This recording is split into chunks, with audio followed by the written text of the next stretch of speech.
Muy buenas tardes, Manuel. Somos de la Fundación Raíces y Sueños de San Isidro, que queremos tener pues una conversación sobre la historia de vida. Estamos aquí varios compañeros que también pues le quieren saludar, Manuel. Hola, buenas tardes. Encantada. Yo me llamo Nerea. Yo me llamo Daniel Zambrano. Muy bien. Entonces queremos recoger su historia de vida, despacio, todo lo que usted, de su infancia, de su niñez, donde nació, luego ya cuando vino para aquí, su familia.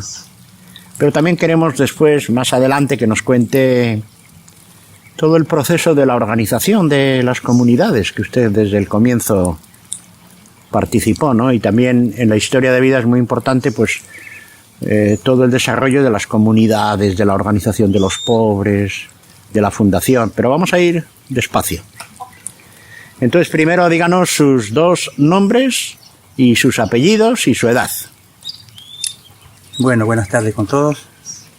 Mi nombre es Víctor Manuel Rosales Valencia. Actualmente tengo 68 años. Muy bien. Nací en un pueblito llamado Punta Larga, del cantón Jama actualmente. Pero nuestra relación siempre era con la parroquia San Isidro.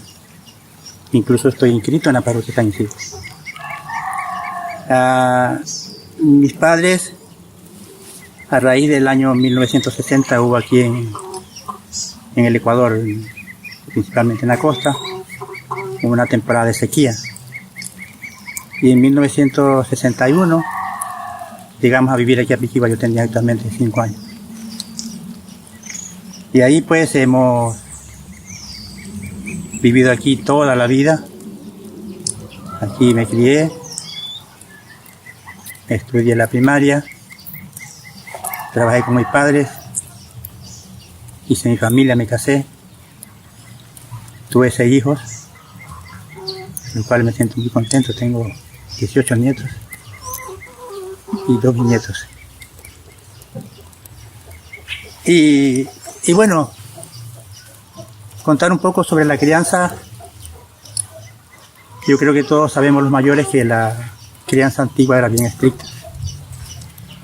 Pero yo reconozco que infundían muchos valores. Porque nuestros padres ellos ordenaban y uno tenía que obedecer. Y sobre todo había una gran responsabilidad en uno, lo criaban bien responsable y sobre todo con un respeto. ¿Por qué? Porque mire, le enseñaban a uno, él es tu tío, tienes que respetarlo, esta es tu tía, tienes que respetarlo, tu hermano, el vecino. Y uno iba aprendiendo desde muchacho a respetar. Y me recuerda mucho que no había los paseos a la ciudad, ni al parque, ni... Había los paseos, eran a las familias. El fin de semana decía, hoy es sábado y esta tarde vamos a dormir en del tío Manuel, por ejemplo. Mañana regresamos y la otra semana vamos en del otro tío, en de la otra familia, así. Y había la visita mutua. Entonces eso nos enseñó a respetar, a comprender, a valorar. Y yo creo que eso, a lo de ahora, tiene mucho significado de ser. Y los padres, mi papá era bien rígido.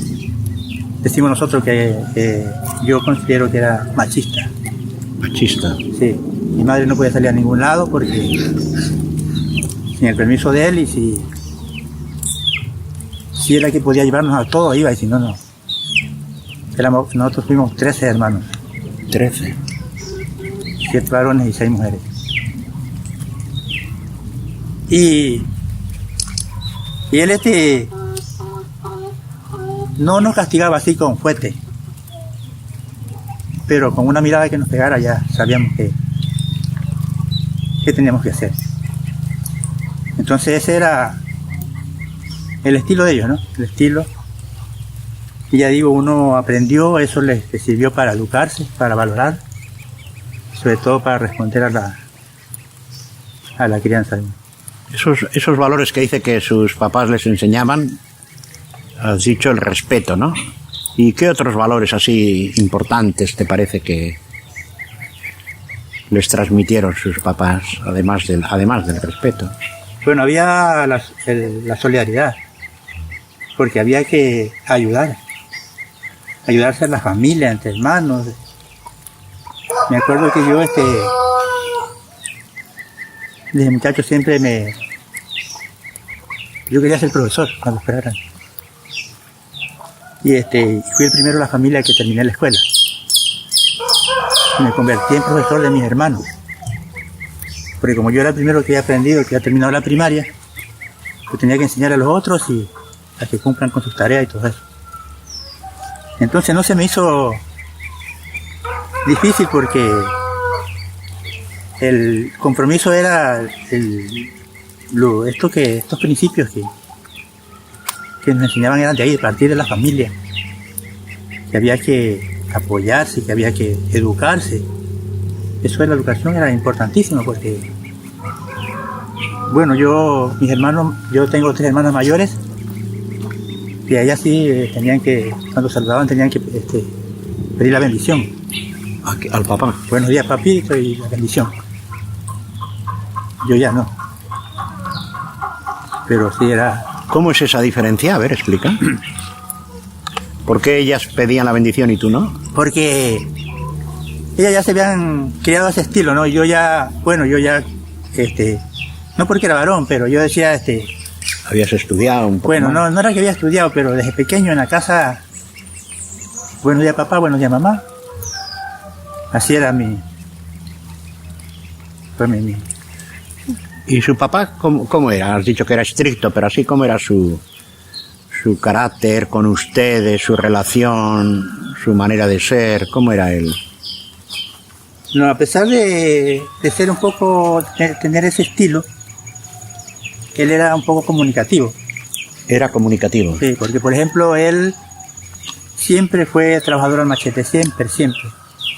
Todo el tiempo fue trabajador al machete. Por ejemplo, él salía de la casa a 6 de la mañana, 6:30, y iba dejando orden.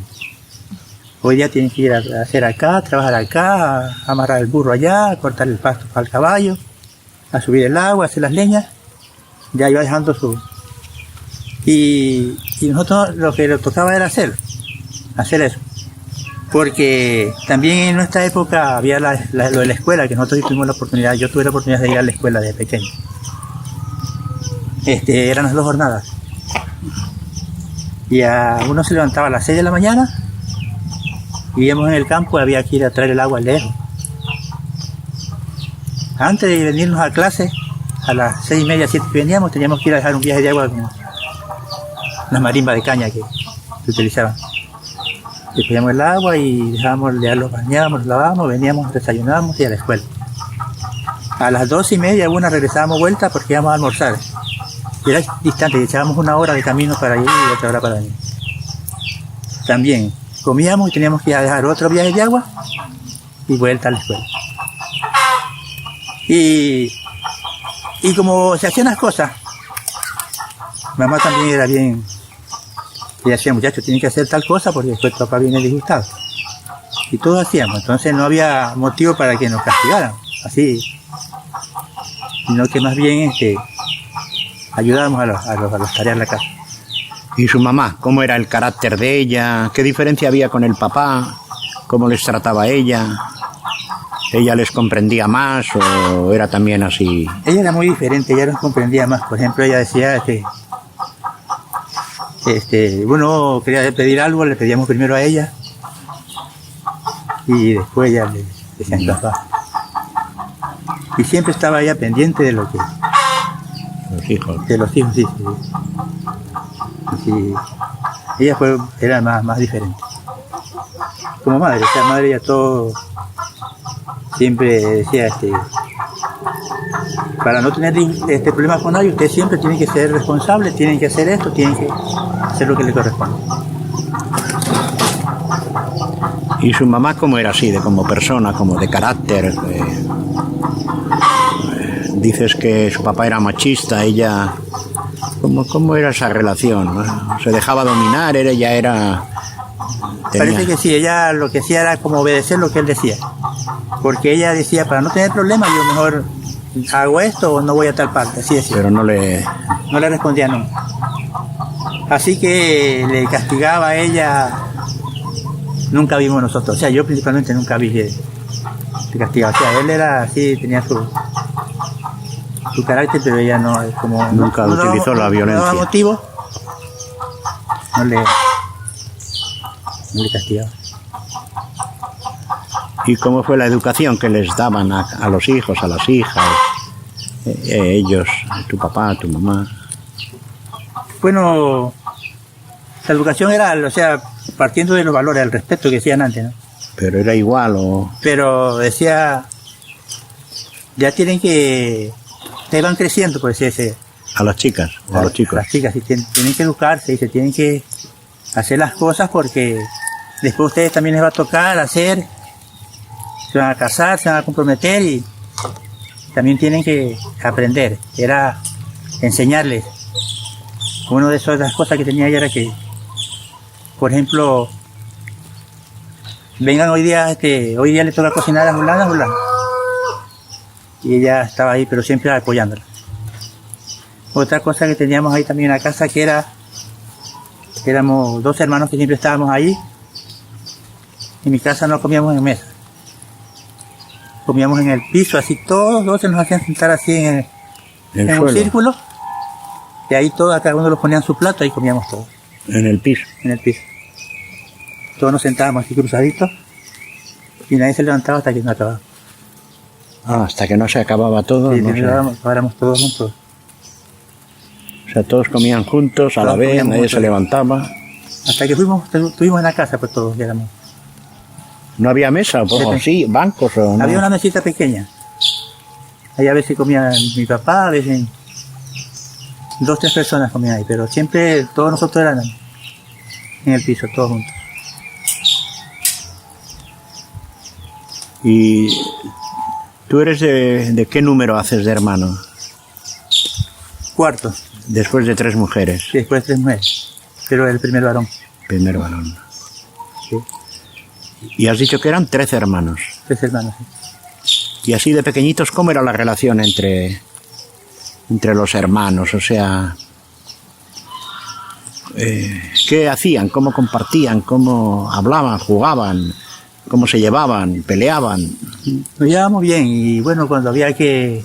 A veces discutíamos entre hermanos también, porque... Pero siempre...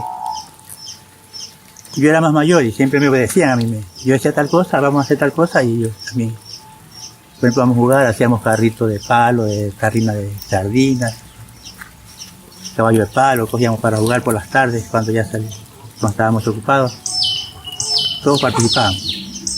Pues así jugaban, porque yo no sé si todos los niños así jugaban en el campo, porque ustedes sí tenían juegos sí, de niños. Nosotros sí, cuando teníamos tiempo así libre, los sábados, domingos así, porque no salíamos a ningún lado. Entonces ayer era ir al campo, que solo había, la única casa que había ahí era ella, a nosotros. No había más vecinos cerca. No había más vecinos cerca, ¿no? Porque ustedes hasta ahora se han mantenido la reunión de los hermanos. ¿Eso por qué crees que se ha mantenido? ¿O qué bases tiene eso? Por eso, porque de familia llevamos era como ese apego, ese compromiso, y más que todo conmigo, porque yo nunca me gustaban los problemas. Tal es que yo soy el padrino de mi última hermana. Ah, le llevas mucho. Mi papá con mi mamá quisieron que yo fuera el padrino de mi última hermana. Yo tenía como 14, 15 más. Como unos 16 años. 16. Y ellos quisieron que yo fuera el padrino de mi hermana, ¿no? O sea que tú sí has sido como un poco como no el líder, o como se diría, o como el de los hermanos, o sea, o el cabecilla, o qué sería, el responsable, sí. O... Sí, como que lideraba yo siempre el grupo, porque después, ya que estuvimos grandes, ya siempre yo daba alguna idea y la hacíamos. ¿Y eso de qué te viene o de qué te nace esa capacidad ¿O te nació así sin más? ¿O tu papi? O...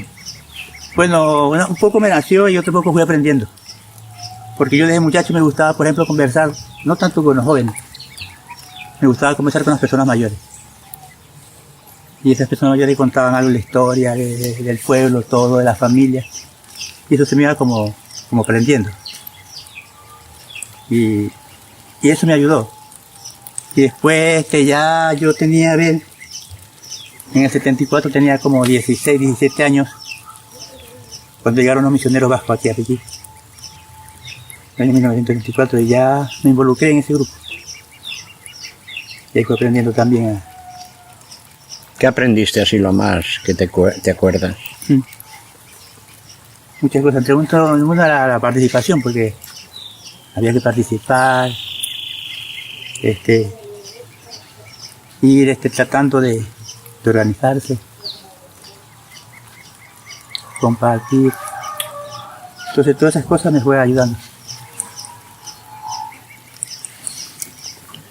¿Y siempre te respetaron los hermanos como líder o hubo algún momento así como que no te aceptaban algunos? Siempre, y como el 80% soy compadre con ellos. Okay. El 80% de mis hermanos somos compadres. Explícanos lo que significa lo de compadre, porque igual alguien dice, bueno, pues compadre, ¿qué importancia tiene o qué valor o cómo se hace compadre uno y por qué es tan importante? Bueno, yo lo entendía y ellos también lo entendían, que era como para respetarse, o sea que el hecho de hacerse compadre era que había el respeto entre ambos. Entonces, que si yo ya era compadre de ellos, no tenía por qué faltarle el respeto a ninguno de ellos, ni ellos faltarme el respeto a mí. Y pero que había que, en ese plano, como ir ayudando. Pero que es una relación más allá de ser hermano, o sea... Sí, sí. O sea, unos hermanos pues se pueden hacer bromas o se pueden hacer... En cambio ya si son compadres, ¿cuál es la diferencia? En que, bueno, no es que se perdió así la broma tampoco, porque nosotros no hacemos bromas así. Pero bromas que sean más que todo, no fogosas así, sino más bien, que sean comprensivas, educativas. Uh-huh. Y tú te acuerdas dices 5 años en Punta Larga, ¿no? Sí. ¿Te acuerdas algo de aquella época? ¿O qué te acuerdas? Sí, recuerdo que mi papá tenía unos caballos. Y de Punta Larga hasta aquí a Piquigua veníamos en caballo. Porque aquí vivían mis tías, mi familia era de aquí. Y me montaba lanca, me pillaba un caballo, se venía él los sábados, me montaba mi lanca en el caballo. Yo me le dormía porque estaba pequeño para lancar. ¿No te caías del caballo? Cogía un puentecito y me daba así, con el puente del caballo para que no me le duerma. ¿Venías detrás de él? Detrás de él. Y también ahí me recuerdo que había el río Mariano pasaba ahí cerca. Cuando crecía había que se bajaban a apañar el camarón, a pescar ahí. Y no debíamos estar ahí cerca del río. ¿Eso te acuerdas de Punta Larga? Sí, de Punta Larga.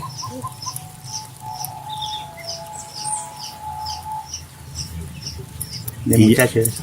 Y ya cuando vinieron aquí, ¿cuáles son los primeros recuerdos de aquí de Piquigua?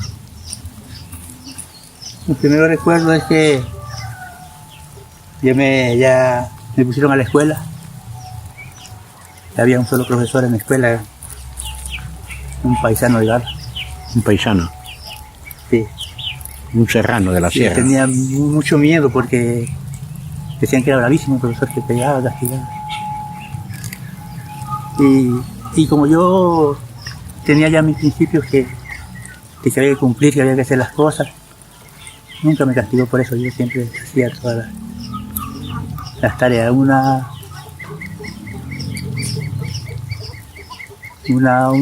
vez sí me sacó del grupo con los compañeros porque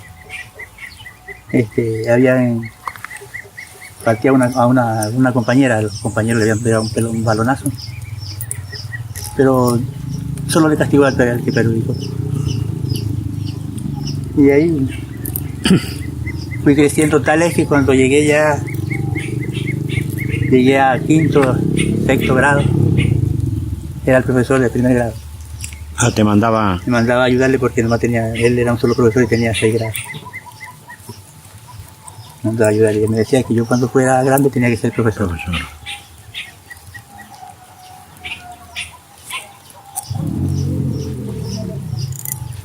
Y ahí fueron llegando todos los hermanos, porque si son... Sí, Primero eran menos, luego... 5 hermanos veníamos a clase, cuando yo todavía venía 5 hermanos venían a clase. a clase. Sí. Y ahí hay grupo de 3, 4.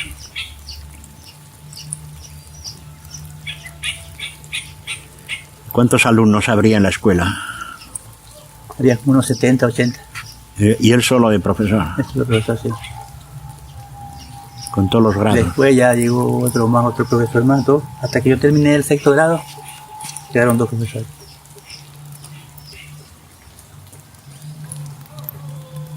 ¿Dónde era la escuela? ¿Aquí mismo? ¿Dónde es? Era más abajo, allá por la cancha que hay abajo. Ahí era la escuelita. La escuelita que hay ahí.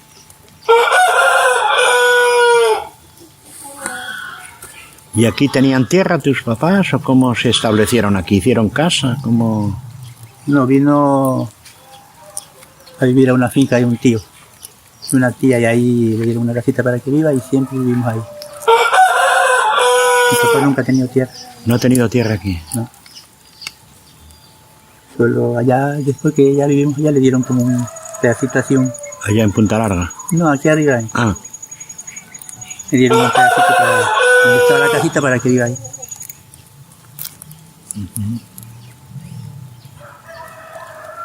¿y cómo era la vida en aquella época así, en tu casa? En aquellos primeros años de Piquigua. ¿Cómo era la vida en la familia? ¿Qué se hacía? ¿Cómo pasaban? ¿Qué trabajaban? ¿Cómo?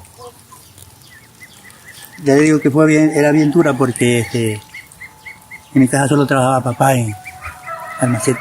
Al machete, él Y toda la vida ganaba- machetero. Me recuerdo que ganaban 5 sucres diarios. 5 o 3. Con eso tenía que alimentarnos y dar todo lo que era para la casa.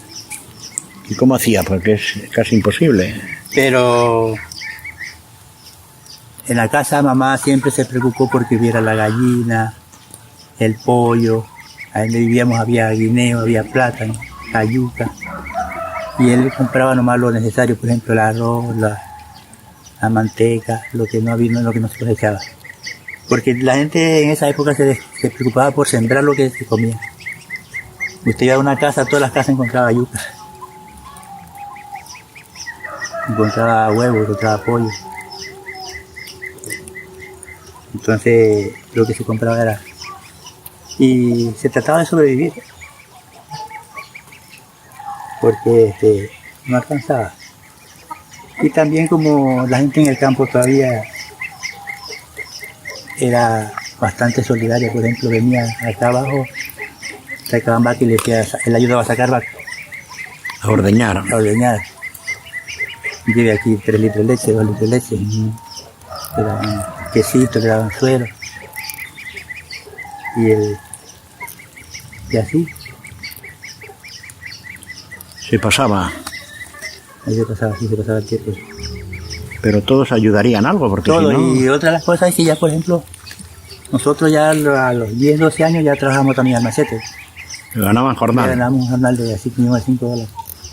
Como teníamos ya que salimos de la escuela, ya cuando no teníamos clases, íbamos a trabajar y ya nos pagaban 5 también. Él nos enseñó, nos llevaba desde pequeño, por ejemplo, él iba a trabajar y nos llevaba a nosotros, ustedes van aquí, yo voy aquí y yo les ayudo. Vamos aprendiendo ya a trabajar también. ¿Y a dónde iban a trabajar? ¿O qué trabajos? ¿O qué? ¿Dónde hacían? Aquí, el de la familia de Mera. Ah, Ahí era el trabajo de... Sí, tenían grandes fincas, el cafeteras. papá de Alfredo y de Eso, Freddy. y el abuelo. El abuelo. Ah, el abuelo. Sí. Cafeteras, calcoteras, plataneras. Ellos tenían bastante. Ellos le daban trabajo a la gente por allí. Y ahí iban ustedes. Ahí. En tiempo de cogida de café, las cogidas de café eran de mayo hasta agosto. En esos meses podía ir, las personas venían a coger café. Y ahí iban hombres y mujeres, Todos trabajaban. todos trabajaban ahí.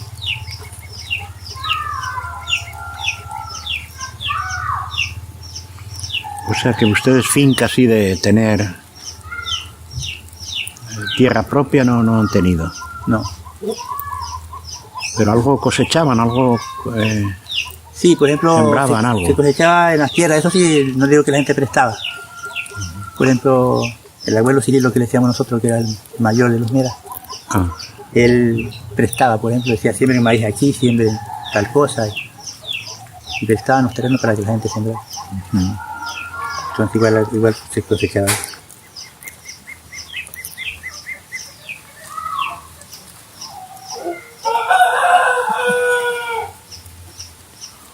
¿Y qué se comía en aquel tiempo, en las casas? Se comía de todo. Pero ¿qué cosas? Siempre, en mi casa siempre había las comidas de verde. ¿De verde? Mamá siquiera hacía unas 20 comidas de verde diferentes. 20 comidas de verde, Verde diferente. o sea, de plátano. De plátano, sí. El plátano de cocinar. Sí. Lo preparaba de 20 formas De 20 distintas. formas. Pues díganos cuáles, a ver de qué... Hacía el caldo de verde raspado. Se llamaba. Hacía el caldo de verde de tortita. El caldo de verde de albóndiga. El caldo de verde de masa. La sopa de verde de maní con plátano. Y así. Hacía se le llaman las torrejas hacía también comida de esas. También Para el desayuno hacía los bolones de verde con chicharrón, manteca, porque en esa época se criaba bastante chancho. En las casas había, por ejemplo en mi casa me acuerdo que a fin de año, todos los años engordaban un chancho. Y a fin de año se mataba el chancho. Y toda la manteca era para el invierno, enero, febrero, marzo, hasta abril así. La manteca de chancho pasaba ahí porque era difícil, pues no había cómo salir a comprar, había que salir a comprar a San Vicente. O a San Isidro después, pero más rápido, más fácil a San Vicente. Entonces había la manteca. Y como había el plátano también, hacían los bolones, hacían todo, aprovechaban para... Eran más comidas creativas que... ¿Cómo es eso de comidas creativas? Que ellos no tenían ninguna receta, pues, sino que las mujeres se las creaban, las inventaban. Con lo que había, inventaban lo que sea. Las que habían, sí. Mezclaban plátano con... Después que tuvieran arroz en casa, dice que ya cualquier comida preparaban. Para no repetir cada día, cambiaban de Se comía casi lo mismo, pero con otra forma. forma. ¿Y qué otros productos? El plátano y ¿cuál más producto? La yuca. La yuca. ¿Y la yuca qué le hacían? También la yuca, también hacen panes de almidón, torta de yuca, los piñuelos, la sopa de yuca, el caldo de yuca, distintas comidas. Se multiplicaban las comidas. Pero dice que era duro aquella vida, pero mal no se vivía, o por lo menos no se... O sea, Igual se comía, pues claro, porque había lo natural del campo. Se comía más o menos bien, ¿no? Sí. ¿Y qué otros productos? La yuca, el plátano... Bueno, lo que se sembraba, habas, frijol, eso se cosechaba. ¿Y el maíz, por ejemplo? Maíz también, la gente no sembraba ese maíz de ahora. Sembraba maíz criollo y maíz amarillo. El maíz amarillo era para las comidas también, las tortillas, los pan secos, las coladas, las sopas, el maíz. Y para los animales, las gallinas.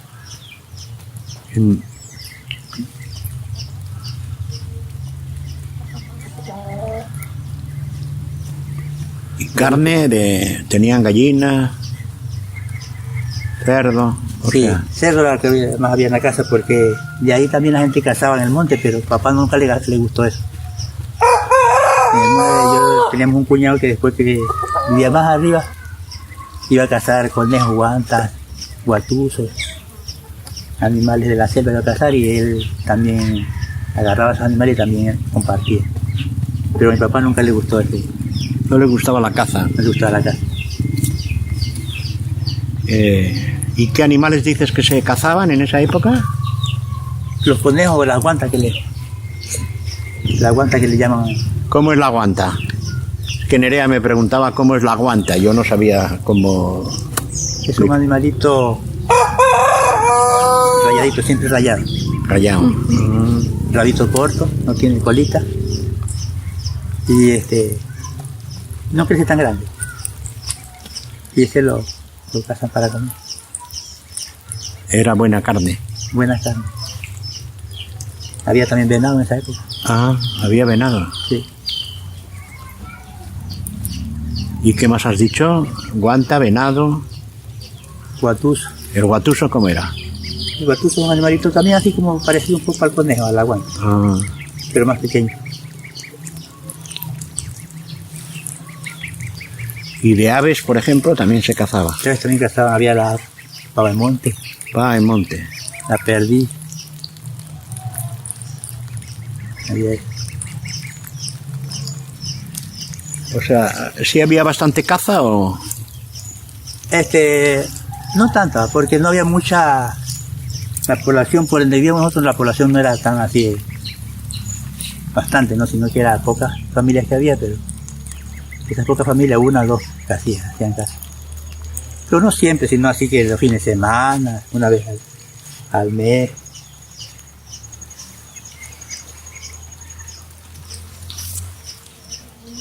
Y tu papá no le gustaba no le gustaba ir a cazar. ¿Por qué? No le gustaba, no sé por qué, pero no le gustaba, ni en la casa nunca hubo tampoco, porque aquí anterior en el campo había, en cada casa, en las casas tenían las ropetas, las chimeneas. Claro, tu papá no tenía. Mi papá no tenía, ¿no? No le gustaba porque dice que era un muchacho siempre travieso y fuera a utilizarla cuando él no estaba ahí, la escopeta. La escopeta.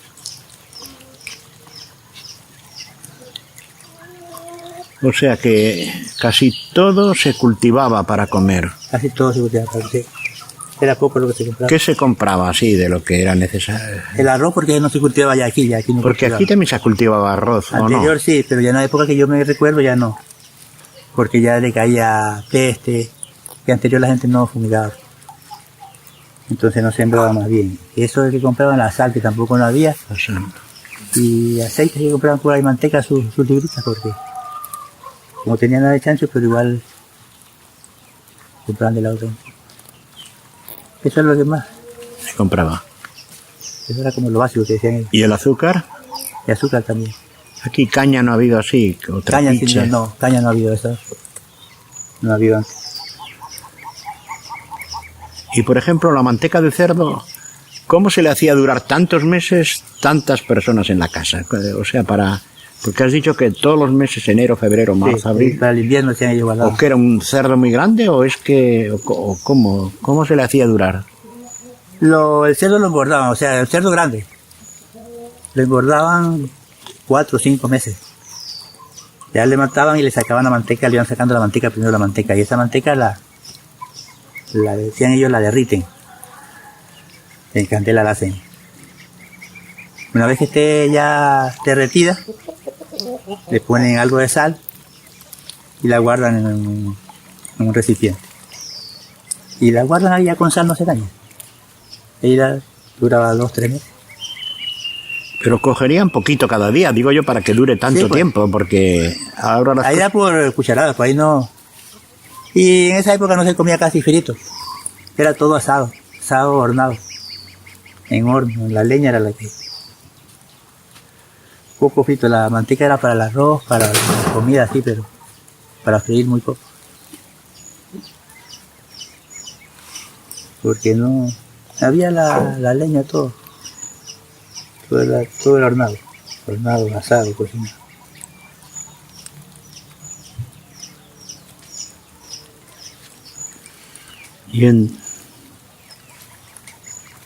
¿Aquí también comían así sentados en el suelo o no? ¿O ya tenían mesa? Aquí en Piquigua. Algunas familias sí, algunas familias comían así, pero otras ya Ustedes ya Ya mi familia, por ejemplo, ya nosotros ya comemos mesa, pero siempre los muchachos, mis muchachos todavía les gusta comer en el piso. Ah, los muchachos tuyos todavía se van al suelo. Sí. Más cómodo, más... Porque íbamos siempre de mi mamá y mi mamá les ponía así. Ah, tu mamá les acostumbraba a la forma de antes. Sí.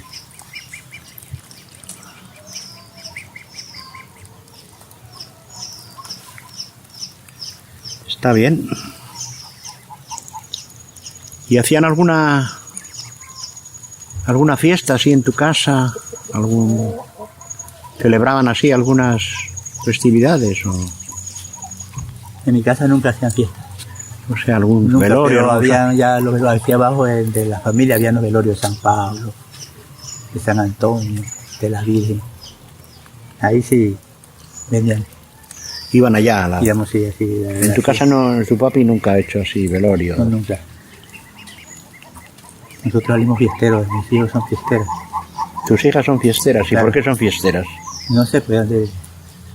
¿De dónde les viene? Pero bueno, yo después que ya comencé a trabajar en la comunidad, también hacíamos bastante fiesta para fondos de la comunidad. Tal vez eso ella él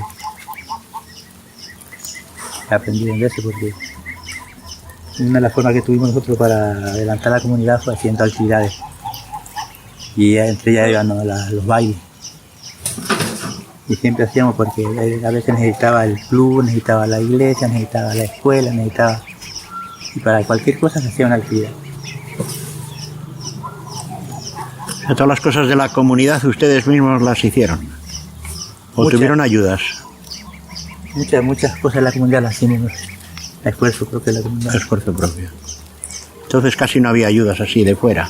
No, pues no había ayuda de fuera, ni carreteros, Ni carreteros, ni políticos, ni políticos, ni nada.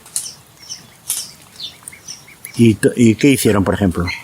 ¿Qué obras llegaron a hacer? ¿O qué? Lo primero que hicieron en la escuela, pues la primera escuela que hubo fue hecha por los padres de familia. Ahí ya me acuerdo yo que nosotros hacían actividades los padres de familia, nosotros los alumnos, los más grandes, nos mandaban a cargar piedra de abajo, en unos burritos traíamos piedras hasta aquí para hacer la escuela. De ahí hicieron la capilla, la escuela de la capilla. De ahí se formaron un club deportivo, hizo una cancha. Así se fue haciendo. Todo.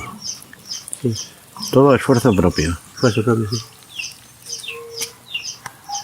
Y la gente también se acostumbramos a salir a colaborar y la gente era como un honor participar ellos y tener sus cosas propias. No le digo que yo aprendí bastante de cuando las misiones. Que había que organizarse, había que reflexionar, y esa fue una de las bases para organizar la comunidad. ¿Te acuerdas un poco de esas primeras misiones? O sea, fue un cambio aquí, ¿cómo fue ese comienzo? ¿Qué cambio Al hubo? comienzo siempre con las primeras misiones siempre había bastante concurrencia. Y bueno, seguían visitándonos los misioneros, los seglares. Después fue un poco, porque ya como que exigíamos más organizarnos, fue que la fuimos quedando más poco. Pero esos que fuimos quedando, fuimos ya sembrando bases, y tal es que llegó a fortalecerse la organización de las comunidades. Y esa la teníamos nosotros como base, y de ahí partíamos para hacer alguna actividad que queríamos hacer. Pero eso nos ayudó, fue como a todo el mundo, y como que siempre decía como que revolucionó la comunidad, a los jóvenes, y como que nos invitaba a que había que cambiar. Y ahí fuimos así, poco a poco. En tal es que hasta ahora todavía hay el resto de la... Queda algo de aquello. Sí. ¿Pero qué revolución? ¿O cuál fue esa revolución? ¿En qué los aspectos principales de esa revolución? Primero que nos aprendimos a organizarnos y a valorar lo nuestro, de la comunidad, las cosas que había en la comunidad, y a aprender a compartir y hacer el trabajo en conjunto, el trabajo común, el trabajo comunitario que se llamaba, y ahí pues apoyarlos todos.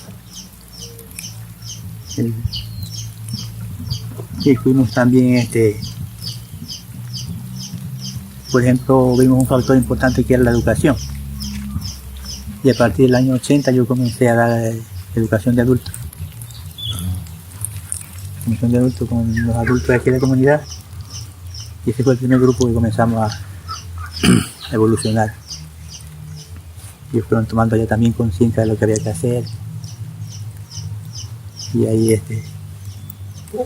se fue adelantando el pueblo. O sea, la educación de adultos o la alfabetización. La alfabetización, sí. ¿Para qué sirvió un poco aquí? Sirvió para mucho y principalmente para cambiar, como decía yo, para que los adultos comprendieran un poco de que la educación era la base para el desarrollo de los pueblos. Muchos no sabían leer ni escribir, aprendieron a escribir sus nombres, a leer, a escribir, y ya también ellos fueron inculcando a los hijos. Les fue un trabajo bastante arduo, pero con resultados positivos. Ya la participación ahí, de esa de adulto viene, por ejemplo, aquí en Piquigua celebran Navidad y fin de año en la calle, ya de ahí viene. El público, de ahí viene. ¿Cómo es eso? Ellos propusieron que hiciéramos la fiesta de Navidad, una fiesta de Navidad en la calle para que toda la gente viniera a compartir. Y se hizo y ahí se quedó. Y así mismo el fin de año nuevo. Y eso viene de la época de la alfabetización de adultos. Ellos se comprometían a hacer las cosas, a espionar. Bonito, porque yo he trabajado con grupo de adultos, jóvenes y niños, pero el grupo más mejor para trabajar es el adulto. El mejor. Más responsabilidad, más coherencia.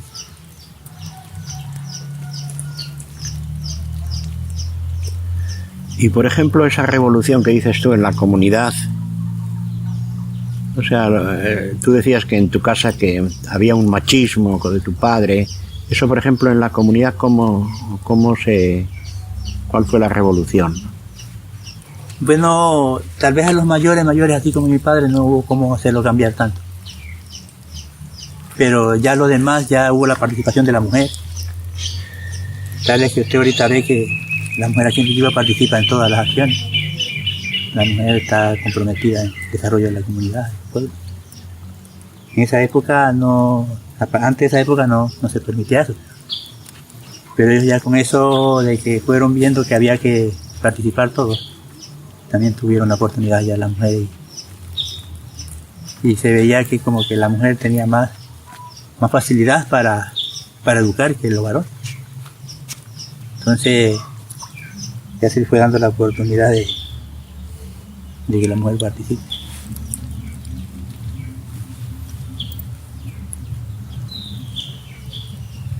¿Recuerdas qué mujeres fueron así un poco pioneras o así como revolucionarias o un poco en los comienzos de esa época? ¿Así te acuerdas de algunas?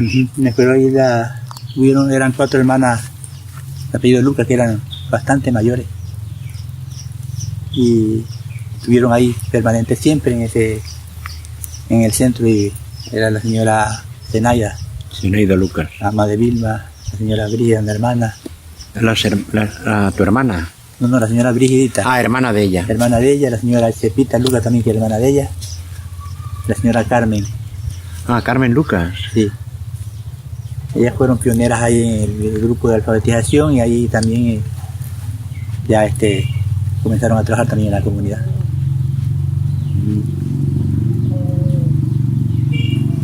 Y hay algunas ya fueron haciendo. Y de ahí después nace lo del colegio aquí en Piquigua. ¿Cómo fue lo del colegio?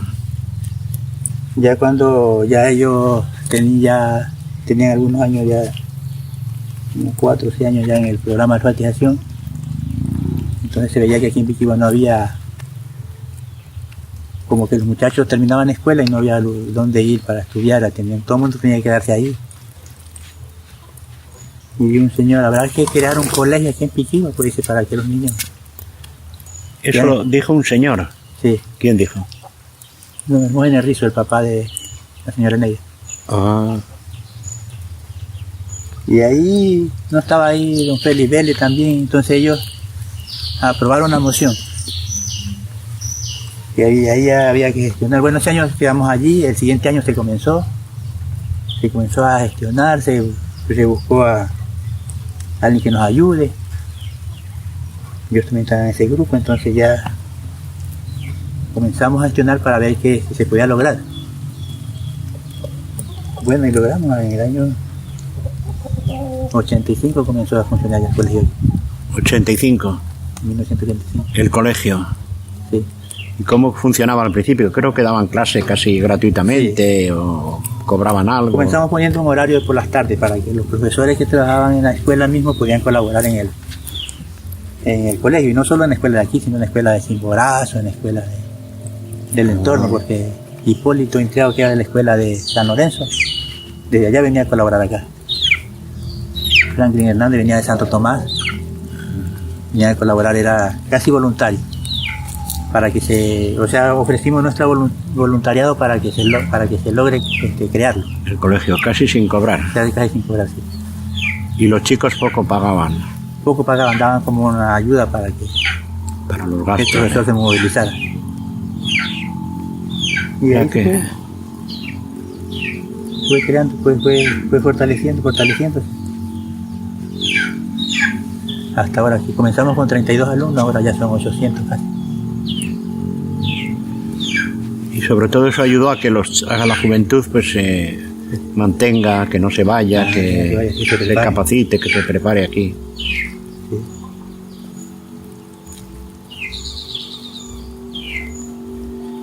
Y por ejemplo, en esa revolución de las comunidades que dices tú,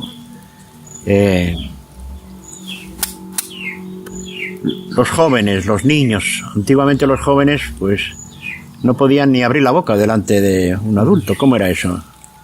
¿Y cuál fue un poco el...? Claro, fue el despertar, o sea, el cambio. Porque ya aprendimos que se puede pedir, se puede reclamar con buenas palabras, se puede decir hasta la verdad a la persona mayor, porque en el anterior era que a la persona mayor no podía decírsele nada, ¿no? Sino que... Si hubiera hecho algo malo no se le podía. No se podía decir nada. Entonces ya aprendimos, ya fueron aprendiendo también los muchachos que se podía manifestar la verdad, lo que se necesitaba y todo eso.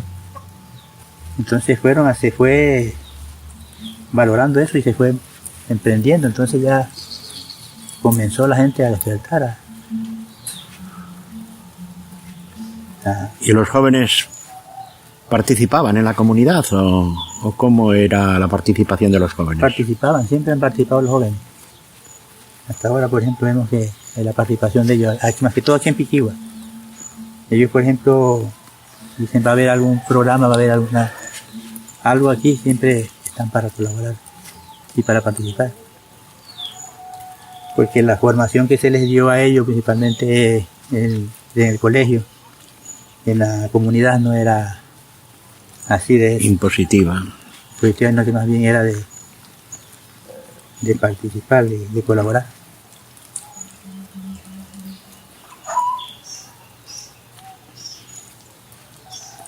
¿Y qué más cosas hicieron en las comunidades? Has dicho, pues... Bueno, ya has dicho algo de la educación, la alfabetización. ¿Qué más trabajos así fuertes hicieron en los primeros tiempos de las comunidades? También en el aspecto educativo del trabajo en todas las comunidades, pues se hacía comisiones porque había el problema de que en las escuelas de las comunidades el profesor no llegaba, faltaba bastante, en muchas comunidades no había escuela. Entonces mediante la misión, las organizaciones se propusieron hacer como comisiones, ir a la dirección de educación, hablar con la gente de las comunidades, y se fue logrando de que vaya despertando la gente en las comunidades y vaya aprendiendo a reclamar sus derechos.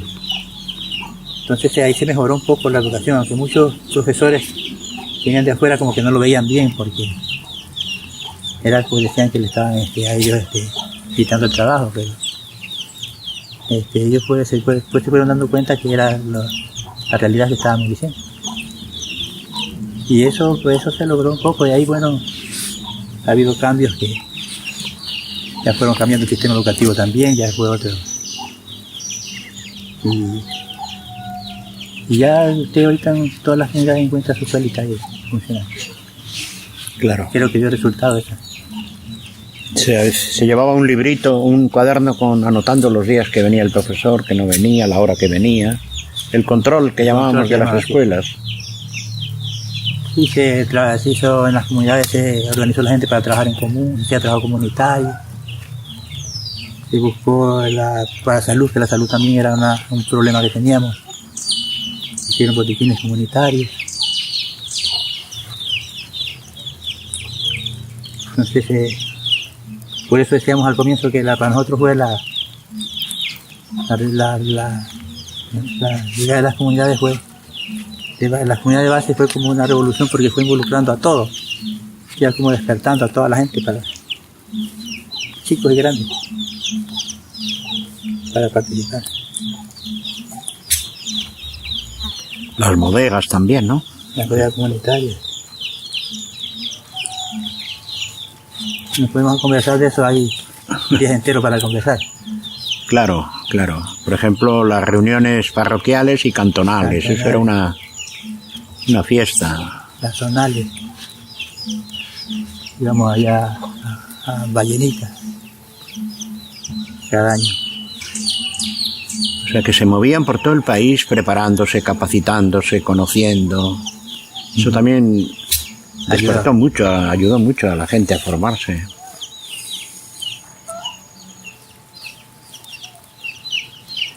Por ejemplo, lo de los cantos, las canciones. Cuéntanos, o sea, porque la gente ya ni sabrá cómo era aquello de las canciones de la organización. ¿Cómo era? Bueno, la organización tenía su propio cancionero. Porque dentro de las personas que estaban en la organización había muchas personas que les gustaba cantar, glosar su guitarra. Y ellos, de acuerdo a lo que pasaba en la organización o lo que había en una reunión, iban haciendo sus coplas, y estas las hacían canciones. Iban haciendo canción de un tema, de otro tema, y se logró construir varias canciones. Todavía existe ese cancionero, sino que ahora se pone en práctica muy poco, pero también hubo unas canciones que fueron también, decían la gente dura. Por ejemplo, ¿qué decían? Pegadas. Decían por ejemplo, se hablaba bastante de los ricos, de la explotación. Entonces, mucha gente no le gustaba que dijeran que eran explotadores. ¿Hubo problemas? Alguna vez sí. La gente que tenía sus grandes haciendas no estaba de acuerdo, entonces protestaban, aunque no se les hacía caso, pero igual amenazaban. ¿Te acuerdas así de alguno de esos problemas que hubo? Conflictos, que luego, como dices tú, se pasó, pero... Sí, aquí en Rimaria no hubo uno, pues. En nuestra zona aquí en Rimaria no hubo. Con un señor Rivadeneira. No estaba de acuerdo que hicieran reunión en la comunidad. Pero al final como que nunca llegó a prosperar la comunidad tampoco, porque no se pudo. No se pudo desarrollar.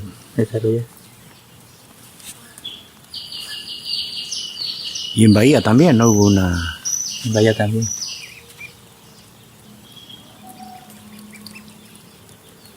Y así de esos músicos que componían esas canciones, ¿te acuerdas así de algunos nombres para recordarlos, para que no queden así en el olvido esos personajes? Sí, me recuerdo bien de don Guido de Pedernales, que hacía... Guido Moreira. Guido Moreira, que hacía canciones. Aquí en San Isidro, don Mite era... Bolívar Mite.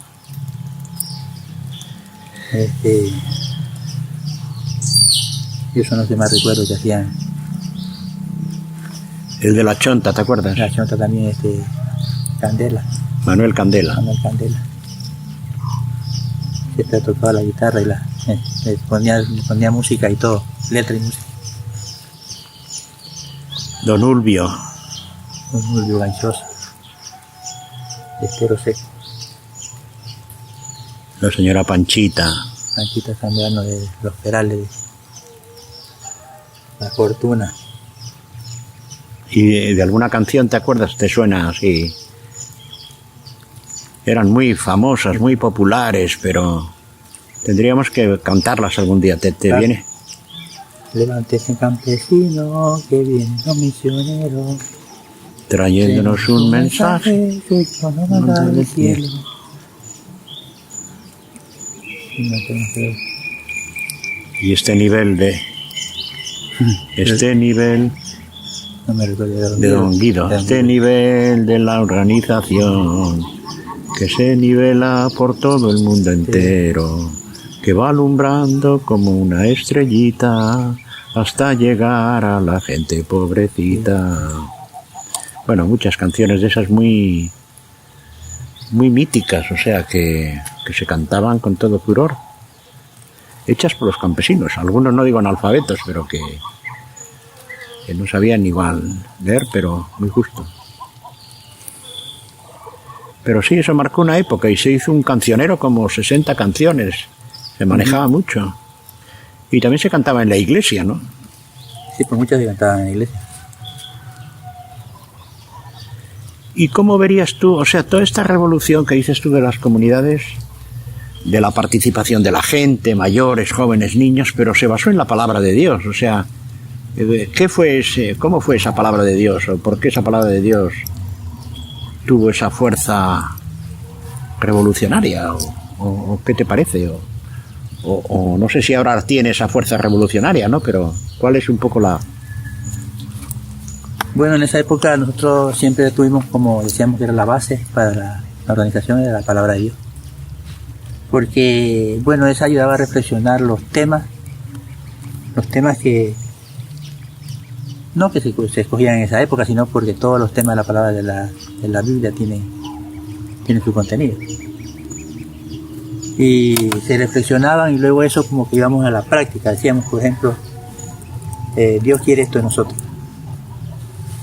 San Pablo dice que hay que... Entonces como que íbamos a la práctica. Entonces eso ayudó a que la gente se fuera involucrando y fuera desarrollando sus actividades.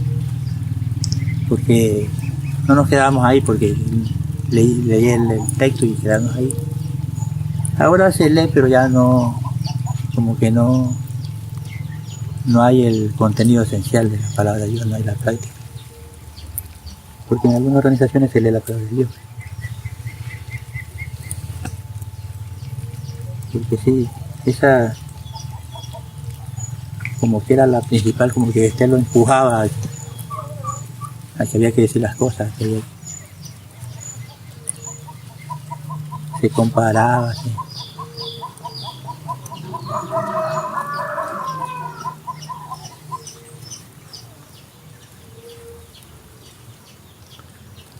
¿Y cómo era la misión? O sea, estamos hablando de la misión, pero ¿cómo era una misión para una persona que no sabe o que no le suena o que esa palabra le suena rara, ¿no? Bueno, la misión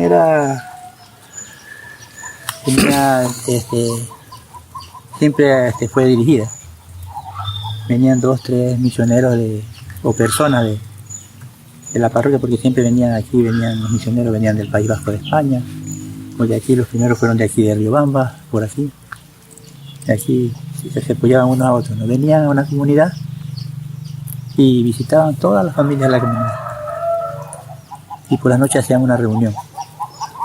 Las personas que quisieran ir a la reunión, nos reuníamos, leíamos la palabra de Dios, como que íbamos adquiriendo un compromiso. Para mañana va a haber nuevamente otra reunión, vamos a ir al sector tal, vamos a visitar a las personas tal.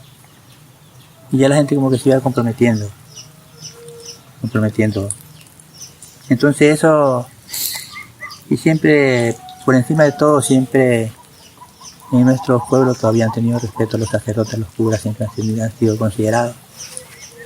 Hay bastante respeto de la gente, y la gente, como eran los que más participaban, eran ellos. Entonces, siempre hubo la participación y siempre ha habido. ¿Te acuerdas así, por recordar algunos de aquellos misioneros? Seguro que igual nos dejamos uno y...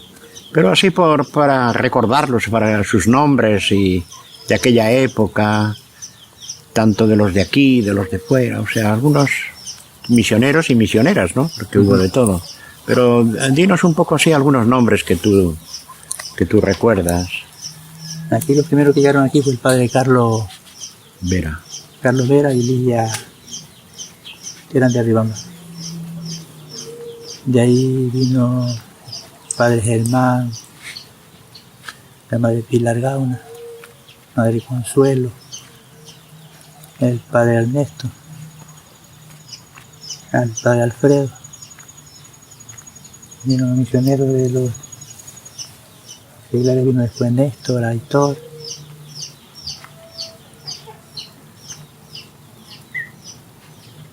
Muchos. Sí, muchos. Muchos venían así como ustedes venían, por ejemplo, ¿no? Iban a hacer las misiones, por ejemplo, en julio eran siempre las misiones. Y venían de aquí mismo de España, venían a apoyar 2 o 3 seglares. Venían a apoyar la misión. Y la misión era eso, era compartir, ir a las comunidades, a visitar a la gente, a hacer reuniones, a conversar los problemas de la comunidad. Y sobre todo apoyar, porque había como un compromiso, pues si usted iba a misionera ya adquirió un compromiso y tenía que apoyar a la comunidad también. Entonces, esa era un poco la misión, como ir enrumbando a buscar otras alternativas al pueblo.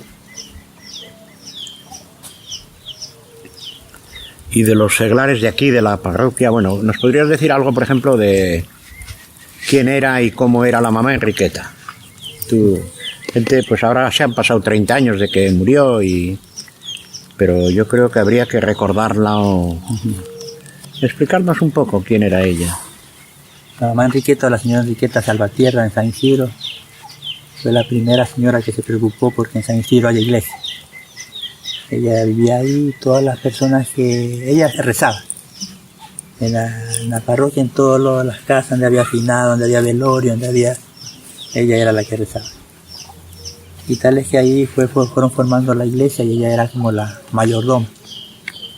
Después que ya comenzaron a llegar los curitas, los seglares, ella la encargaba de recibir todo y de darle la alimentación, porque al comienzo venían solos, no había quienes de la alimentación.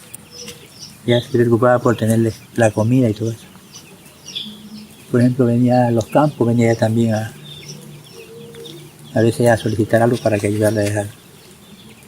La gente le iba dando ya pollitos, huevitos y del campo ayudando para ayudarle la comida para los curitas. Y ella se convirtió en como la jefa. Todos los que llegaban la respetaban a ella. Y llegaban y siempre estuvo ahí ella, siempre. Y hasta el último que estuvo fue con el padre Antón, ¿no? No, antes había muerto ya. Sí, ella murió hacia el 94. El padre Antón vino posterior. Pero así como la mamá Enriqueta había, ya has dicho tú, algunas mujeres muy capaces aquí en todo San Isidro, vamos, muy pioneras en todo lo que es la organización, ¿no? Sí, pues ahí fueron formando, pero anterior a eso, pues que también anterior era, por ejemplo, la religión la teníamos nosotros como que era que el rezo, que había que tener el rezo, y eso era. Pero no habíamos despertado para decir que nos podía ayudar a organizarnos y todo eso. Entonces cuando ya se comenzó eso, sí ya hubo gente que se entregó. Don Milagro Zambrano. ¿Cómo era Don Milagro? Para uno que no sabe nada, pues, para que le expliques un poco a Nerea, igual... Porque nosotros ya lo sabemos, pero...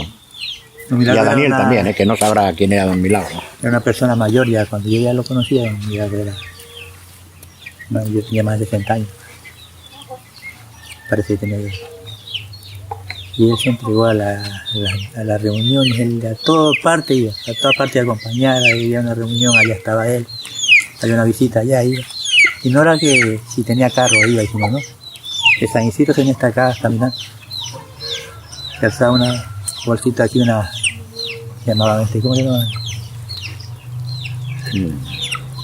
No era alforja, pero... La alforja, sí, una alforjita. Y él llegaba. Y así estuvo todo, ayudando ahí en San Isidro, ayudaba en todo, entregaba a la organización. Y por ejemplo, había muchos de estos así, pero la señora Elena, Sí. cuéntanos un poco quién era ella. Una señora de allá de la Chonta era ella. También mayor, bueno, no tan mayor, pero también así mismo entregada a la organización. Ella, si había que hacer trabajo comunitario, iba a hacer su trabajo, lavaba, cocinaba, planchaba, hacía de todo, pero ella iba al trabajo ya. Y también ahí, una de las fortalezas que tuvo la organización en las misiones San Isidro fue que nos íbamos involucrando como en familia. Si yo ya mi familia estaba, si yo me involucraba ya a las misiones, mi familia también iba involucrándose ya a la misión y ya iba participando. Así mismo, la señora Elena Sur. Claro, ella no era ella con todos los hijos e hijas y nietos. Claro, ella no. Y mucha de esta gente que aquí en San Isidro y en el campo nadie ha tenido un trabajo estable. O sea, siempre el trabajo así del campo, han vivido del campo. No se han tenido un trabajo así ni que ayuda, tal vez ahora muy poco que dan el bono que da el gobierno, del Estado, pero antes no había nada. Era solo trabajo a fuerza de la persona. Y esta señora también, de allá a la Chonta venía caminando a San Isidro, a las reuniones. Ahí se hizo una bodeguita comunitaria. Y tal es que murió en un accidente con una monjita. Murió en un accidente. Fueron a una misión, a una reunión a la provincia de Los Ríos. Y cuando venían de allá ya tuvieron un accidente y murió ella y la madre Begoña. La madre Begoña. Begoña, que era de Bilbao. Begoña Ascue.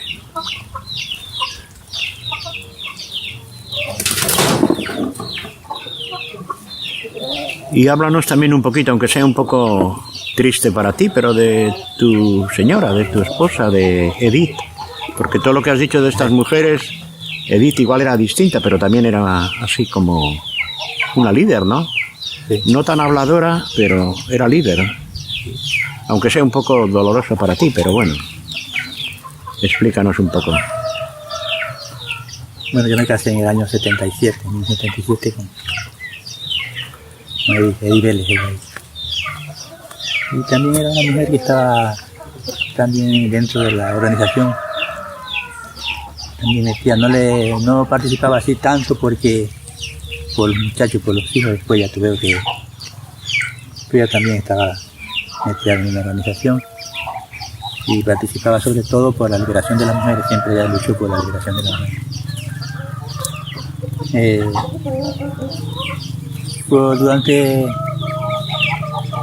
Ella falleció el año 2013. 2013, va a hacer 10 años. 10 años hace. Tenía un problema de diabetes que le agudizó mucho y falleció, pero dentro de eso había la familia, nosotros, o sea, la familia era todos participando en la organización, en la misión, en la comunidad, en lo que hubiera que hacer. Y bueno, eso ha quedado como recuerdo, como sembrado, porque ya para eso no tienen problema, ellos participan, si les toca hacer algo hacen, participar. Y bueno, nos dolió mucho cuando se acabó porque ella también, en los principios ella también eran bastante liberadores para la familia y para la comunidad. Sin embargo, como dije, yo sembrado. Y fue una mujer luchadora. sobre todo en el hogar, en la familia, porque yo siempre pasé un poco fuera de la casa, porque yo también, después que ya tuve mi compromiso, tuve que estudiar. Yo pasaba muchos días fuera de la casa, ella la que en la casa veía por todo lo que había que hacer. Yo llegaba los fines de semana y ella era un compromiso con la familia que tenía. Yo me iba pues, sin preocupación, como decía yo, porque ya estaba ella, ya veía todo lo que había que hacer en la casa. Sí. Después trabajamos juntos mucho tiempo. Ella siempre también pensó en que los hijos también, que las hijas fueran también mujeres liberadoras, porque el asunto nosotros tenemos 5 hijas mujeres y un solo varón. Entonces, como casi todas eran mujeres, entonces ya siempre estaba preocupada porque tenían que las hijas prepararse, las hijas tenían que tener su defensa. Bueno, hasta ahora creo que siguen el camino de ella todas. Han escuchado lo que decía ella y que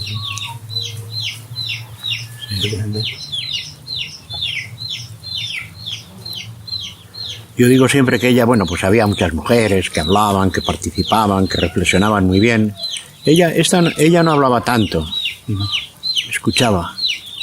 Y yo recuerdo que ella hablaba casi siempre la última, pero lo que decía Edith era lo que se hacía, porque tenía mucho sentido práctico y otros igual, pues decían más cosas, pero al final la última palabra muchas veces decía Edith y era lo que valía.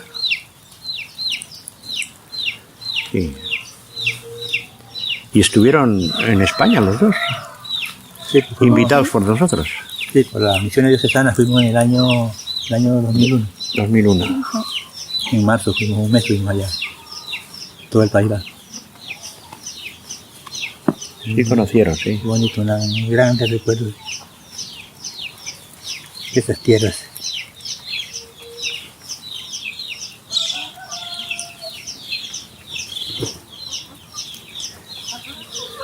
Y ya has hablado un poco, pero por desarrollar, porque ha sido tu aspecto principal. Bueno, tú has sido líder de la comunidad, de todos los proyectos que ha habido, pero sobre todo educador, como has dicho tú, has sido maestro. ¿En qué comunidades has sido maestro? Y luego, aquí en Piquigua, ¿cuál ha sido un poco tu papel? ¿O por qué le has dado tanta importancia a este aspecto de la educación? Y eso que tú no estudiaste desde el inicio una carrera, sino claro, que lo fuiste... Cuando terminé la primaria no pude seguir estudiando porque mi padre, como era tan pobre, no tenía los recursos. Y aquí había que ir a estudiar a Chone, a Bahía, para poder ser bachiller. Y me quedé ahí. Aprendí a coser y me hice sastre ahí. Cosía ropa de varón, ropa, camisas y pantalones. Y después, bueno, después ya cuando aquí en el Ecuador del año 71 hasta el 79 estuvo el país por un mando militar. No había cómo. Y ya en el 79 hubo cambios y hubo un presidente que volvimos a democracia, un presidente que quiso cambiar el país y lo primero que hizo un programa de alfabetización que se llamaba Jaime, el presidente se llamaba Jaime Rodríguez Aguilera. Y ahí vinieron a buscar personas para que quisieran trabajar en la comunidad. Buscaron a las organizaciones de comunidades que le ayudaran. Entonces me dijeron a mí que si no quería trabajar aquí en Piquigua en la alfabetización. Y ahí comencé yo a trabajar aquí, ya estando trabajando en la alfabetización, ya me dieron la oportunidad para que siguiera yo estudiando semipresencial. Los fines de semana iba ya al instituto y los días de semana hacía trabajo en casa. Y ahí yo saqué ya el título de bachiller en Ciencia de la Educación. Y ahí comencé a trabajar ya. Pues yo desde el año 80 trabajaba ya de profesor con los adultos y también como aquí en Pichua con un grupo de niños. O sea, entonces, de ahí yo ya fui tomando de la educación de adultos, yo ya, la gente me respetaba mucho, me consideraba mucho. Y siempre tuve la oportunidad de que cuando yo manifestaba algo, le decía, vamos haciendo tal cosa, vamos planificando esto, la gente todo siempre me apoyó. De ahí nace la idea del colegio, pues en 1983-84. Y ahí creamos el colegio científico, estábamos trabajando. Pero ya en el 86, 87, me ofrecieron a mí que ya una partida del gobierno para que hiciera profesor fiscal. Y ya la acepté. Pues. Me fui a trabajar a una escuelita allá adentro, a San Roque, de San Isidro mismo, pero en la zona norte. Y ahí tenía que irme todos los domingos y regresar los viernes aquí a mi casa. Allá estuve así como 4 años, pero yo los viernes de tarde siempre venía a colaborar, con el colegio, estaba siempre dando la mano.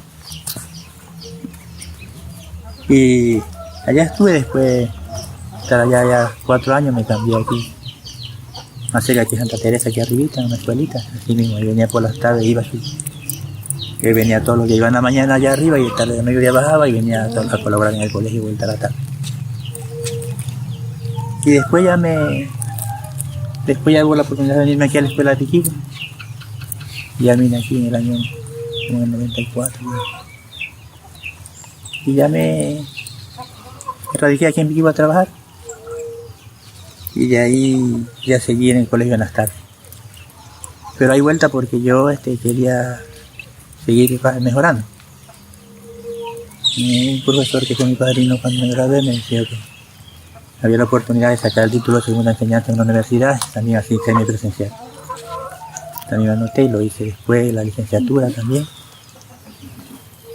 la hice. Y al último hice una maestría. También, pero siempre con el afán de ayudar a la comunidad y que la comunidad hubiera. Y así fuimos tratando de que algunos muchachos de aquí de la comunidad se preparen, que ahora son maestros en el colegio, en la escuela. Mis hijos mismos, dos son profesores. 3 tengo profesora, pero uno no trabaja. Y bueno, siempre las cosas que trataba de hacer las hacía como con seriedad, con responsabilidad. Entonces me ayudaban a ayudar a la gente. Entonces cuando les decía que vamos a hacer tal cosa, la gente se apoyaba. Y hacer alguna obra aquí en el colegio, en la escuela, la gente siempre estaba dispuesta a colaborar. Y ahí fuimos avanzando. Y ahora la escuela ya, el colegio creció con lo que comenzaron a hacer las unidades educativas aquí. Entonces el colegio lo crearon con la unidad educativa con los 4 niveles. Inicial, la básica,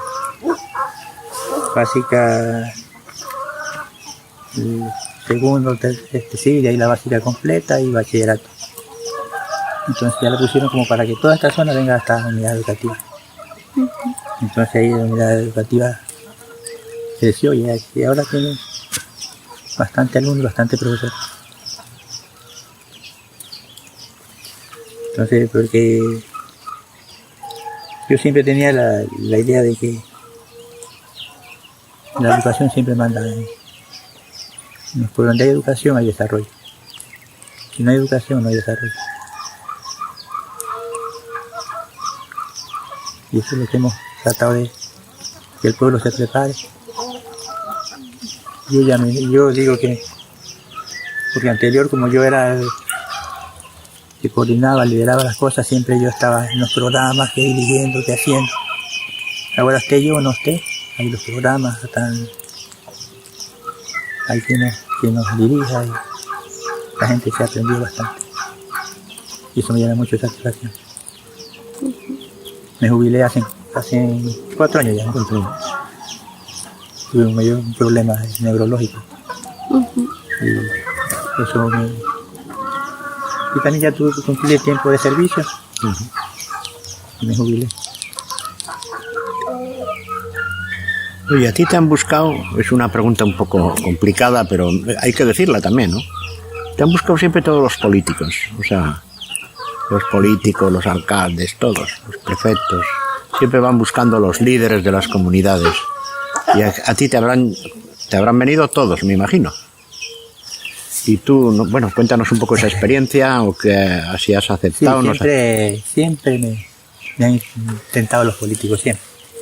Yo siempre le decía que yo soy apolítico, que después que dejara de... Yo tenía un compromiso con la comunidad, con la institución que era la escuela o el colegio. Cuando me jubile, yo ya ahí me meto a la política partidista.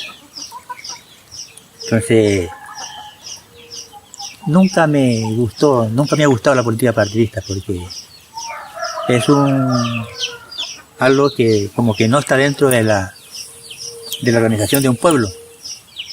Porque el político siempre miente. Yo siempre le decía, para yo me voy a meter a la política, tengo que volverme mentiroso, y a mí no me ha gustado mentir. Entonces, ahí me quedaba, le digo, no, busque fulano, busque. Yo por ahora no puedo. Y era una, y otra era porque siempre en la política no se sabe quién va a ganar. Y yo siempre teníamos la idea de que nosotros, una vez que ganara el alcalde, que ganara el concejal, íbamos a pedirle, pues íbamos en comisión a pedir algo, porque ya... Entonces no me gustaba identificarme así como en un partido directamente. Yo le decía, bueno, yo les puedo ayudar, les puedo como comunidad aportar, pero para candidato no. Y siempre me mantuve en eso y no. Siempre me intentaron, me ofrecieron. Y lo que sí me afilié, pero no fue por tanto por compromiso en el partido de Correa cuando recién. Ahí me estuve afiliado como socio, como parte de los integrantes del partido. Pero ahí no, ya digo, me decido eso porque si yo estoy ayudándote como a una persona para que sea el alcalde y esa persona no gana, entonces como que no puedo ir al otro y decirle, quiero que nos ayude, porque entonces esa fue siempre la idea. Estar como independiente, apolítico, para poder desarrollar las cosas. Y me funcionó eso. Yo iba y para mí todas las personas son amigos, son el doctor, el ingeniero.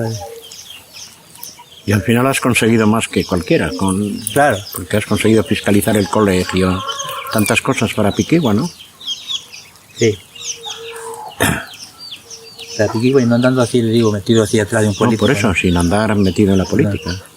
Pero todos te han respetado, te han apoyado. Okay. Oye, y otro tema, luego les doy la palabra a ellos, pero aunque ya es también más actual, pero es un poco consecuencia de todo este largo historia. Tú eres ahora el presidente de la Fundación Raíces y Sueños de San Isidro, o sea, desde hace 5 años y medio que funciona. O sea, explícanos a uno que no sepa, ¿no? ¿Qué es la fundación o qué es este proyecto Raíces y Sueños? ¿Qué es lo que busca? ¿Tú cómo lo viste cuando comenzó? ¿Cómo te sentiste? Y luego pues ya cómo estás ahí como presidente, ¿no?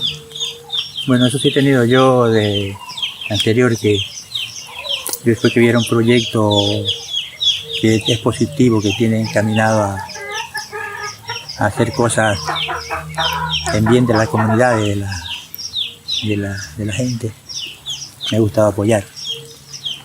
Y bueno, cuando yo conocí a Juan Ramón, lo conocía desde hace muchos años, que estuvo en San Isidro sacerdote. Entonces él había enviado un proyecto para ver si se podía ejecutar acá en San Isidro, ahora después que ya él se había ido, ya él estaba en España y todo eso. Entonces estaba ahí, el proyecto estaba estancado, ¿no? Porque parece que se quiso ponerlo como en la casi, pero no hubo la oportunidad. Y él ya vino como para ejecutar el proyecto, ¿no? Entonces me di cuenta de que era un proyecto que que iba encaminado al desarrollo de San Isidro, de su comunidad. Y como tenemos mucha amistad, entonces llegó aquí a Pichigua, conversamos, visitamos las comunidades y me involucré también a apoyar el proyecto de la fundación. Y bueno, de ahí estamos llevando la fundación porque la fundación tiene como objetivo principal el rescate de la cultura ancestral del pueblo de San Isidro. Vimos que era necesario hacer una fundación como para que tuviera una base la fundación, porque la fundación puede estar, pero si tiene una base legal, está respaldada. Entonces vimos necesario que era formar una fundación con personería jurídica para tener ese respaldo. Y bueno, nos propusimos una reunión en San Isidro y estábamos ahí para elegir una directiva para comenzar a hacer el trámite, y me pusieron de candidato para... Estaba yo, estaba Vilma también, la que estaba viva aquí abajo. Y salí electo como presidente de la fundación. No lo encontré difícil porque ya yo conocía un poco de organización y me ha gustado siempre participar, aunque tenía un poquito problema con un estado de salud que tenía. Pero ahí hemos estado, o sea, hemos llevado apoyando, viendo de una manera, de otra, pero aquí porque Juan Ramón siempre ha sido el que ha estado pendiente de toda la organización, y nosotros lo que hemos hecho es apoyar a que este proyecto, que no es para ellos, el proyecto es para la gente de San Isidro, se desarrolla en San Isidro y ayuda a fortalecer los temas o las dificultades que allí se están presentando, principalmente en los jóvenes. La fundación tiene como propósito involucrar a toda la gente de las parroquias, principalmente a los jóvenes que son los pioneros, para que ellos sean después los que tomen la pauta en la organización. Y ahí estamos, y bueno, estamos apoyando hasta que podamos. Y yo pienso que hasta ahora se ha logrado bastante, aunque no se ve mucho porque a veces las cosas materiales son las que se ven, pero las otras no las vemos, pero ahí estamos y seguimos adelante porque es un proyecto bien positivo.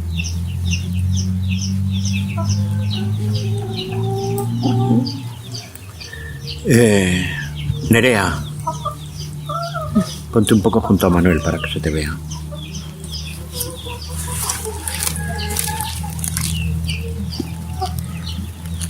Ya. Bueno, ponte un poquito más. Ahí bien. Una gotita.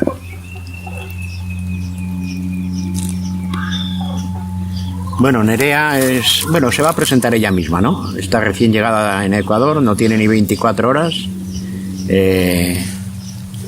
Ha venido aquí a colaborar con este proyecto. Y entonces, pues mejor que se presente ella, que nos diga por qué ha venido, que nos diga también, pues eso, también qué sueños tiene, ¿no? Y qué raíces. También que diga un poco una conclusión de lo que has escuchado. Y también que le hagas alguna pregunta a Manuel, que seguro que te habrán quedado dudas. O sea, yo he hecho 1000 preguntas, pero a ti te habrán quedado interrogantes, y alguna por lo menos, ¿no? Entonces te damos la palabra, Nerea, te presentas y... Muy bien.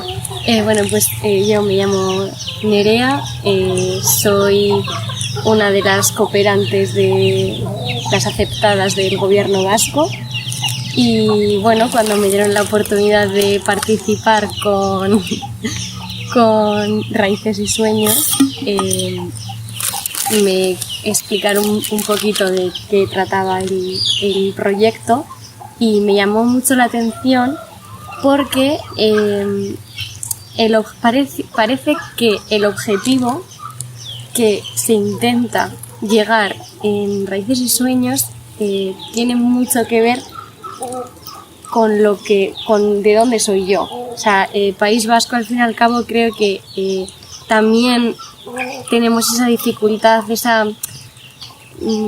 ese problema, ¿no? A día de hoy, pues con el tema de que se va perdiendo el idioma, la cultura, las raíces, y que quieras o no, sí que hay personas que aún como vosotros intentan, pues eso, fomentar, impulsar, empujar y que intentar conseguir, pues todo eso, todo lo que habéis conseguido, ¿no? O sea, todo. Entonces, pues respecto a todo lo que has dicho, bueno, sí que sabes que ahí tengo algunas dudas, que ya seguro que me lo explicará muy bien Juanra, más que nada por las palabras que se utilizan, que no son lo mismo que en España. Y como última pregunta me gustaría hacerte si te consideras que estás satisfecho contigo mismo con todo lo que habéis conseguido, lo que habéis aprendido, todo lo que habéis impulsado, todos los proyectos que habéis realizado, y si crees que faltaría algo para que te gustaría darle un detallito más. Igual es complicado esta pregunta. No, dice que siempre que queda algo por hacer, hay que seguir pensando en cómo hacer. Entonces, hemos hecho muchas cosas, hemos desarrollado muchas actividades, pero cada vez que vamos avanzando, se van presentando nuevos temas, nuevos problemas. Entonces, tenemos que irnos afrontando, irlos tomando, irlos tratando de resolver, porque dicen que el hombre nunca termina de aprender. Y ahí tenemos que ir nosotros.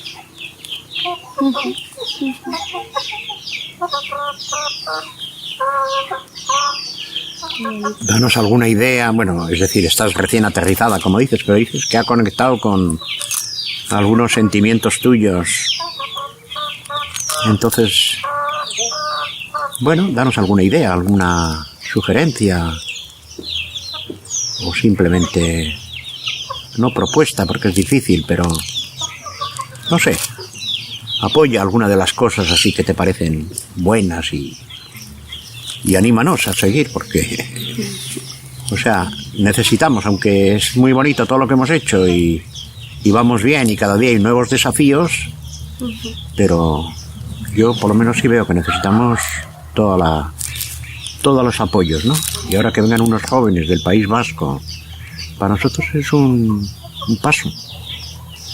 Y que aprovechemos lo mejor que podamos este paso, ya que estáis aquí vosotros, pues que realmente nos sirva para avanzar en este proyecto, ¿no?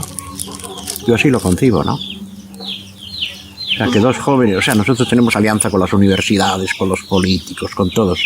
Hombre, que dos jóvenes del País Vasco vengan aquí a pasar un tiempo, pues para mí también es una alianza, bueno, positiva, a futuro, ¿no? Entonces, no sé. Yo, o sea, desde mi punto de vista, es lo que has dicho tú, que aquí tenéis muchos convenios con las universidades y detrás hay mucho más, ¿no? Pero creo que justo donde pertenecemos, en el País Vasco, bueno, yo en Bilbao, vuelvo a decir, sí que hay esa falta que a día de hoy nos falta mucho más de lo que yo creo que lo que estáis haciendo aquí. O sea, allí me falta eso, un cariño especial que aquí lo veo. Aquí veo esas ganas de emprender, esas ganas de conocer la cultura, y luego respecto a la edad, también como bilbaína y Mikel también que somos también jóvenes, y yo creo que los jóvenes damos otra perspectiva, mucho, no, sí, más fresca, igual, quizá más innovador, que uniéndolo con el conocimiento vuestro, podría haber muchos proyectos y programas y muchas ideas en las que poder intervenir, ¿no? Sí, es verdad. que para eso haría falta una comunicación pues, como Bueno, esto, ¿no? es un primer paso que puede que... Porque yo sí siento que, bueno, o sea, tenemos toda la ilusión del mundo, pero somos mayores o no sé cómo decir, o sea, esto necesita personas jóvenes, necesita ideas, necesita, entonces, bueno, las cosas irán viniendo y se darán, pero creo que sí. No sé, Manuel, ¿cómo lo ves? No, algo importante que se haya el asunto de los jóvenes, ¿no? Yo creo que si los jóvenes emprenden nuevas ideas, están decididos a colaborar, a proyectarse a otro nivel, se van a hacer mejores proyectos, mejores cosas, porque como decía Nerea, están como más frescos, con más ganas de hacer las cosas, y eso principalmente es lo que queremos, porque nosotros sí estamos tratando de involucrar jóvenes a la fundación para que sean ellos los que nos puedan reemplazarnos, que nos puedan apoyarnos, que nos puedan ayudar. Y bueno, eso a pasos largos y pasos lentos hasta lograr. Aquí también tenemos un joven de Piquigua, ¿no? Un representante de todo el grupo de jóvenes que hay en la fundación, que son bastantes, ¿no? Y que colaboran y participan. Son muchos, pero ahora están muchos ahora en clase de teatro, otros están en otras tareas, pero ahí nos está acompañando Daniel. Entonces también le vamos a pedir que se ponga ya junto a Nerea, no, en medio, no te vayas. Y tú también ahora ponte ya. No, ahí no. Bueno, yo decía detrás. No pasa nada. Un poquito, arrímate más la silla. Ya, está casi bien. Hola, Daniel. Bueno, Tú también ahora pues preséntate lo mismo, quién eres tú, qué edad tienes, qué haces, qué haces en la fundación o desde cuándo estás, cómo colaboras, cómo participas. También nos dices, bueno, luego te pregunto si no, ¿qué te ha parecido todo lo que ha dicho Manuel y también lo que ha dicho Nerea? Y luego pues a ver cómo ves el futuro. Ya, salud, preséntate. mi nombre es Daniel Zambrano, tengo 15 años. Pues aquí pues me dedico al estudio, ayudo a mis papás y también aquí colaboro en la fundación. He estado en teatro, danza y en las entrevistas que pues entrevistamos a gente ya pues de tercera edad y nos cuentan mucho sobre las historias ya pues que han vivido y como aquí como don Manuel también que me contó ya pues aquí estuvo platicando la historia y pues sí me un poquito me conmoví un poquito, pero sí y sobre lo que decía Nerea pues que le ha llamado como la atención aquí, como que ve como futuro aquí y pues la gente aquí como que quiere como que expresarse más, como que quiere emprender así en muchas cosas, por ejemplo y ya pues y si no sale una vez, van, intentan y vuelven y ya en fin terminan logrando las cosas y bueno y pues eso es todo lo que tenía que decir por ahí. Muy bien, gracias Daniel. Y bueno, pues vamos despidiéndonos. Yo les agradezco mucho, bueno, le agradezco a Manuel.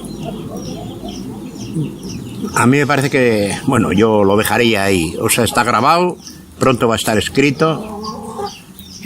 Con perdón y con permiso yo les voy a pasar este video cuando esté editado pues a algunas personas que le han conocido a Manuel y que se sentirán hoy muy satisfechas y muy felices de algo que quizás ellos hicieron hace 20, 30, 40 años y que ven que está dando resultados.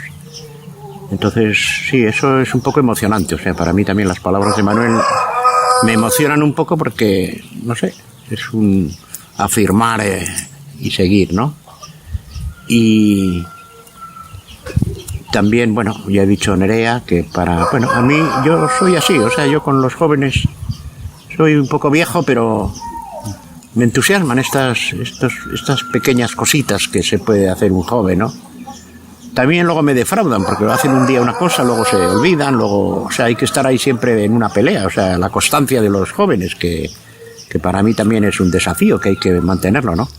Yo así como resumen también de todo lo que hemos hablado, aunque no se ha hablado mucho, pero sí estaba en el fondo, para mí esto es un proyecto espiritual, o sea, o estamos convencidos, o lo vivimos profundamente, o creemos firmemente en esto, y entregamos nuestra alma, nuestra vida a esto, o esto no se va a sostener porque tenga unos estatutos, ni porque tenga unas leyes, ni porque haya una construcción. Esto se va a sostener si hay mucha gente motivada, convencida, dispuesta a dar su vida por esto, ¿no? Entonces, pues esto yo es lo que les pido siempre a los jóvenes. O sea, yo confío plenamente en ellos. A veces me preocupa dentro de unos años qué va a ser, si van a seguir aquí o no van a seguir. Pero lo único que quiero es eso, que realmente estén motivados, ¿no? Entonces, bueno, nos despedimos. Cada uno damos una palabra de despedida o de mensaje final y cerramos esta reunión. Bueno, yo agradecerle a la Fundación por haberme dado la oportunidad de poder estar allí hasta ahora. Y siempre estaré haciendo lo que pueda, lo que esté a mi alcance. Y apoyar pues desde mi familia. Y sobre todo pedir a los jóvenes también que continúen en esta lucha. Porque, como decía el padre Juan Ramón, si un edificio no hay quien nos sostenga, se va a caer. Ustedes son uno de los puntales que pueden haber para tener esta fundación. Espero seguirlos viviendo siempre en la fundación, que sean los pioneros para poder salir adelante. Muy bien. Daniel. Pues, también agradecerle a la RAE, a la Fundación Raíces y Sueños, pues a mis amigos, los que están ahí, que siempre me han apoyado a seguir y todo. Pues también como que me han acogido aquí en la fundación, porque desde que yo entré me he sentido feliz, pues he aprendido mucho y pues a motivar a los jóvenes de ahora a que se sigan involucrando aquí a la fundación y todo, que ayuden así bastante en diferentes cosas. Muy bien, Daniel. Bueno, pues ya no sé qué más decir.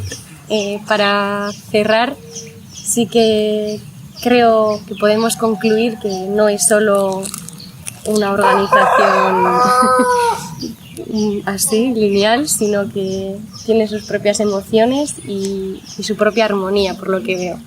Y eso me gusta, la verdad. Así que espero de también aprender y sobre todo conocer. Muy bien, muchas gracias. Gracias.